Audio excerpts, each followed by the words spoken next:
అమరావతి 2014లో ఆంధ్ర తెలంగాణ విడిపోయిన తర్వాత నుంచి ఆంధ్రప్రదేశ్ రాష్ట్రానికి రాజధానిగా అందరూ తీర్మానం చేసుకొని అందరి ఆమోదంతో అమరావతి రాజధాని అయింది. కానీ ఈ అమరావతిని గత 5 ఏళ్ళు కొన్ని శాపాలు కొంతమంది పాపాలు వెంటాడాయి. ఆ శాపాలు పాపాలు మొత్తం 2024లో కూటమి ప్రభుత్వం అధికారంలో రావడంతో తొలగిపోయాయి. అయితే ఈ అమరావతి కోసం అసెంబ్లీలో తీర్మానం పెడితే ప్రతిపక్ష పాత్ర కానీ విపక్ష పాత్ర కానీ రెండిట్లో ఏదైనా వాళ్ళదే కాబట్టి పోషించాల్సిన వైఎస్ఆర్ కాంగ్రెస్ పార్టీ అధినేత అయిన జగన్మోహన్ రెడ్డి గారు, వైఎస్ఆర్ కాంగ్రెస్ పార్టీ ఎవ్వరూ ఈ తీర్మాన సభకి హాజరు కాలేదు.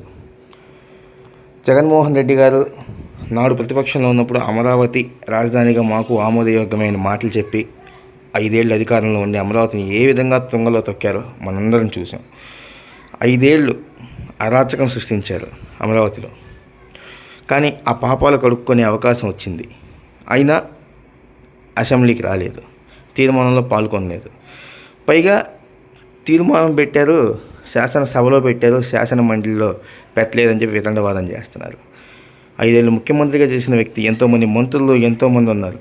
తీర్మానం పెడితే శాసనసభ వరకే పరిమితం అవుద్ది, శాసన మండలి వరకు పరిమితం కాదు అన్న బుద్ధి జ్ఞానం వీళ్ళకు ఉంది. కానీ జనాలను తప్పుదావ పట్టిద్దామనే ఆలోచన అంతే, అంతకు మించి ఏం లేదు.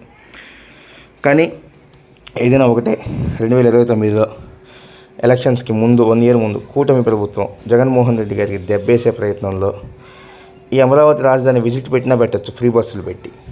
ఇది మేమే కట్టాము, ఈ రోడ్లు మేమే వేసామని గర్వంగా చెప్పుకోగలరు వాళ్ళు. కానీ జగన్మోహన్ రెడ్డి గారు ఏం చెప్పుకుంటారు? ఈ తీర్మానంలో మేము పాలు పంచుకున్నాము, మేము తప్పులు చేసినా కూడా తీర్మానాన్ని ఆమోదించామని చెప్పుకోగలరా? లేదు కదా.